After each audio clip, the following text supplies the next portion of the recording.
పెదగా కౌరు పెట్టు.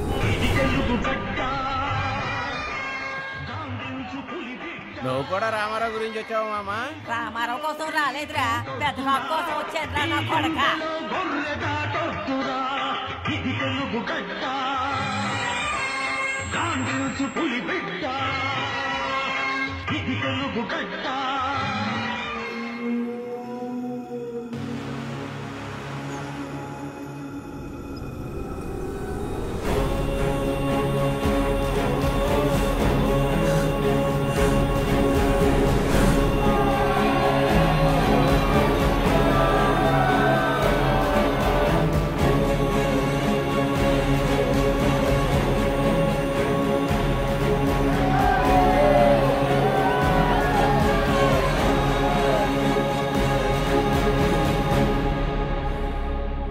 మా అమ్మ చెప్పింది ఇక్కడతో వదిలేయమని.